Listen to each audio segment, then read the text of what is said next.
If you got a little vision that you want to see through, the intentional podcast, the one for you. Book that trip. Just do it.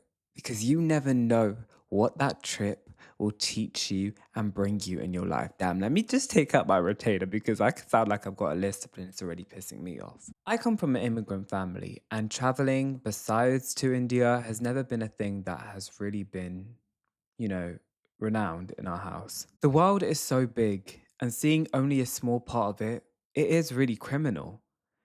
There is so much of you in other places that you have yet to discover about yourself. And this is me encouraging you to go and find those pieces to connect the dots. Like with time, in each chapter of your life, you learn a different version of yourself, but it's also geographically as well.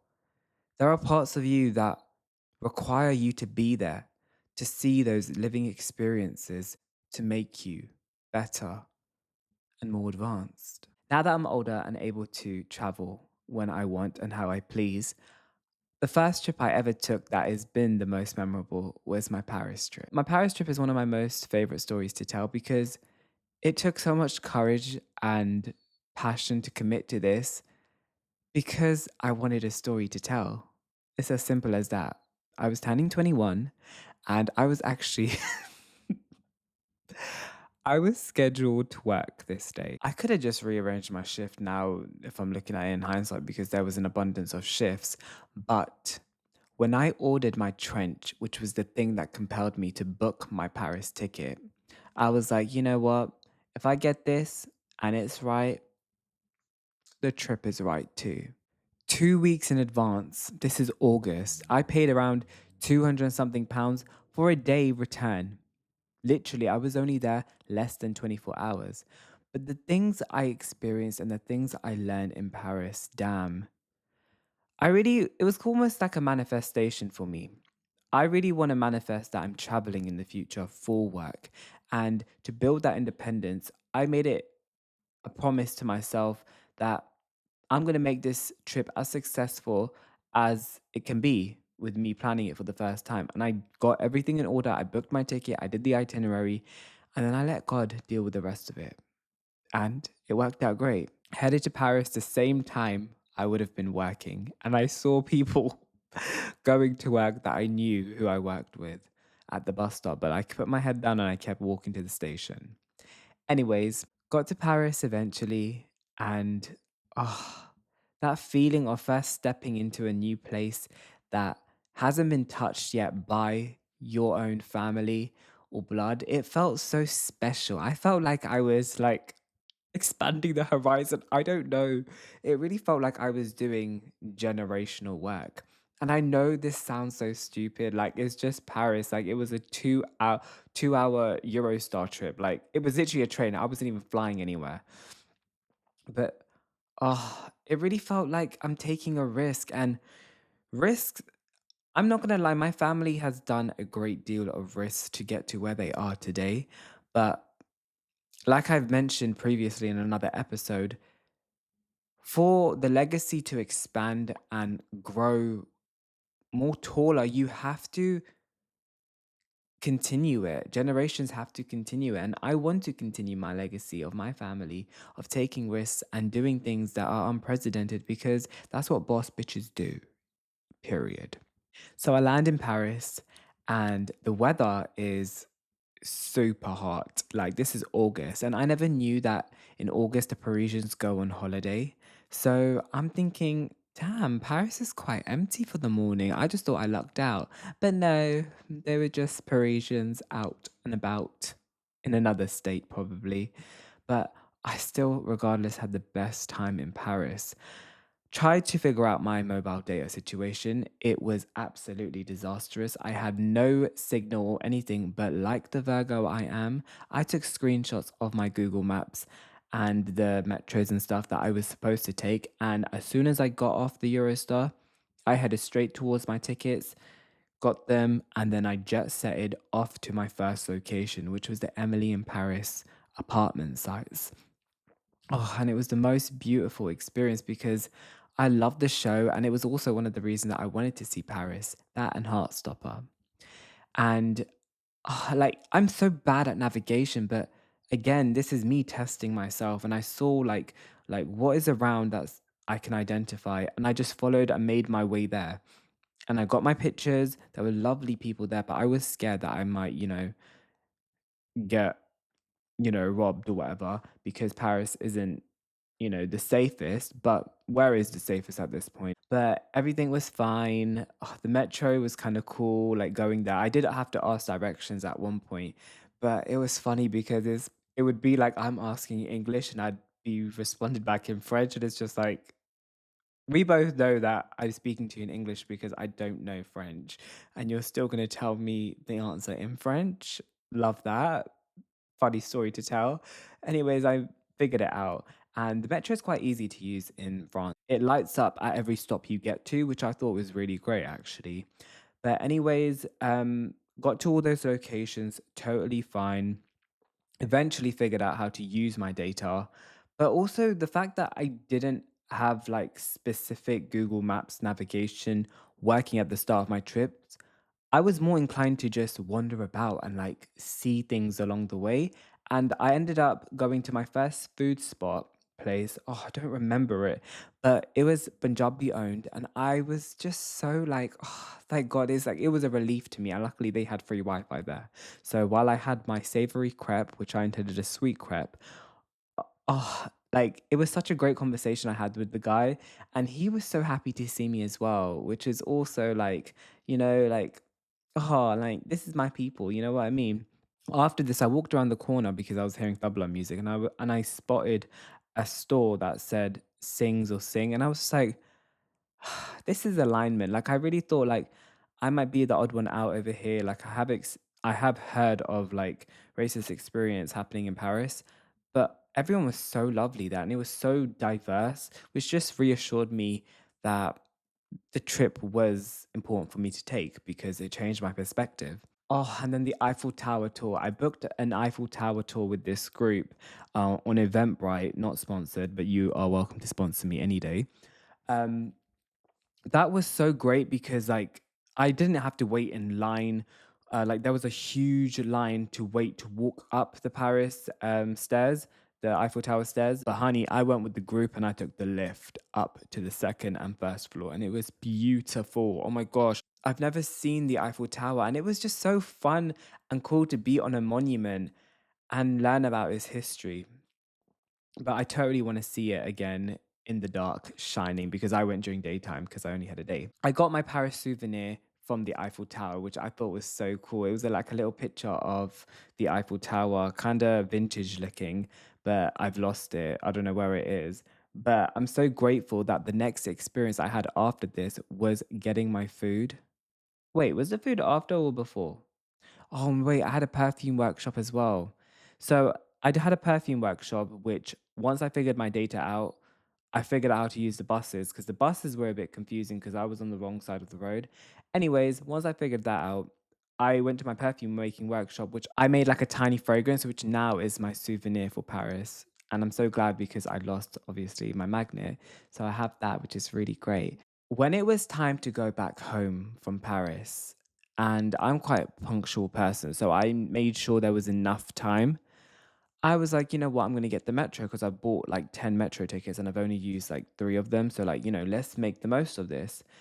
I am waiting for the metro for almost an hour. And bear in mind, I've left like 3 hours, I believe, to get to the Eurostar station to go back to London. And the metro did not come for an hour, probably even longer. But after the hour, I was just like, I can't do this. Like, I'm going to be late for my Eurostar. And like, this is the last Eurostar that is going out to London, and I must take this because otherwise everything's going to be messed up. Like I'm probably going to have to buy a more expensive ticket. That's why when they say getting off early is cheaper than staying on this wrong train, girl, believe it because it is true. Anyways, this was a blessing in disguise as well because as great as my experience walking around Paris was, like I mentioned at the start of this video, the Parisians are on holiday. So it's kind of like Paris felt a bit empty. but not when I exited the metro and I rushed towards the Eurostar station. It felt like Paris came alive, like the bistros were all open, people were clinking their glasses, I could hear ambulance sirens. Oh, like it was just the most beautifully engaging experience. I felt like I was in a movie, like when this was all happening. I was just like, what is going on? Like, this was so serendipitous that the metro is not working, and I had to take this route to the Eurostar. Anyways, I make it to the Eurostar, and I think I had like an hour left of my flight of my departure time, and it was just so fun because at the end of it, I was like, "Damn, that little screw up at the end was one of my favorite parts of that whole trip, and I was just so proud of myself for me getting to A to B by myself. I've never traveled independently this far before in my life, and I was just so proud of myself. So please just book that ticket because you will push yourself to new limits and you will discover new parts of yourself that you've never even tasted before, and they taste great. I assure you. Now, most recently, I'm getting so giddy about this trip. I went on a trip with my best friend Jazz, and we went to Prague. And this was gonna originally be a solo trip that I had on my manifestation bingo 2025 things I want to accomplish, but it never happened in 2025. But I also put in do a spontaneous, day trip with my friend, and they just both worked out in 2026. And we literally only went for 1 day and 1 night, but damn, like I'm so glad I did it with her because going on holiday with friends, I've heard horror stories. Like my niece tells me about the crazy experiences she's had on holiday, and I'm just like, I don't want to even like touch friendships that can do that. You know what I mean? But Jazz is one of my friends that I met from work, and she is just incredible. Like it was such an easy and smooth sailing experience. And we just had so much fun. Like we'd never, neither of us had been to Prague before, and we just had great things about it. Like it's especially for like a first time trip. Like it was great, greatly recommended. So we committed to it. Like literally booked the tickets 3 days in advance. But this time it was a plane. Again, like it was just a full circle moment how everything worked out to go to Prague. But yeah, the itinerary was sorted by me and Jazz just approved everything. And like when you go on holiday, it's very essential that you are like-minded people because you can't have someone who wants to just stay at the hotel the whole day and not like go out. Like you have to make sure if you're going on holiday with someone that they are gonna commit to the trip how you want. You know what I mean? Because what's the point of going together then? Like, unless you that was your plan originally to like, part ways when you get there, that's cool. But like if you're going together, I personally would like to stick together as we see something new because it's like I want to make memories together. And this was just like an evolution of our friendship because we've done theater stuff. I don't think we've done a movie yet, but we've worked together. So it's like we're like ticking like little friendship boxes off, which I'm so proud of us for doing because it really is making the friendship more stronger and just the chapters are filling up. And I just I want to encourage you guys that book that trip, like do it with your friends, do it solo. If you really want to see somewhere in the world, just do it because I'm telling you, Prague taught me so much about myself as well. And it's only been a couple of days since I've come back from Prague, but I feel so much more aligned and well versed. Like I feel like the more parts of the world I see, the more parts of myself I find. And it's beautiful. Like the world is huge and I'm only becoming more encouraged to travel at least once a year because for me, I never traveled in 2025. And that is one of my regrets. But obviously, we had great things that we accomplished in 2025, like the Lose to Love book, the music singles. But traveling, definitely, I think I'm going to have to schedule it in for at least once a year because I need to see the world. I'm finding parts of myself that I never even thought were there. I'm yet to get to the stage where I'm interacting with actual, civilians that live there in these places, but that is next on my bucket list because, oh God, it was so fun.